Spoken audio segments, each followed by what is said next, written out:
দেখো দেখো বক্সে কি এসেছে, একদম হলো খাজানা, কলকাতা থেকে এসেছে।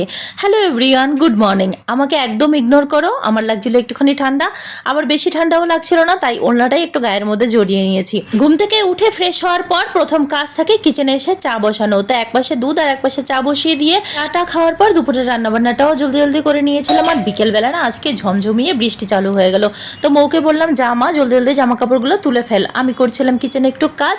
তখনই আমার ঘন্টিটা বেজে উঠলো আর একটা আসলো আমার পার্সেল। অনেকদিন ধরে অ্যামাজনে ঘাটাঘাটি করছিলাম যে কোন জায়গার গুড়টা বেশ ভালো।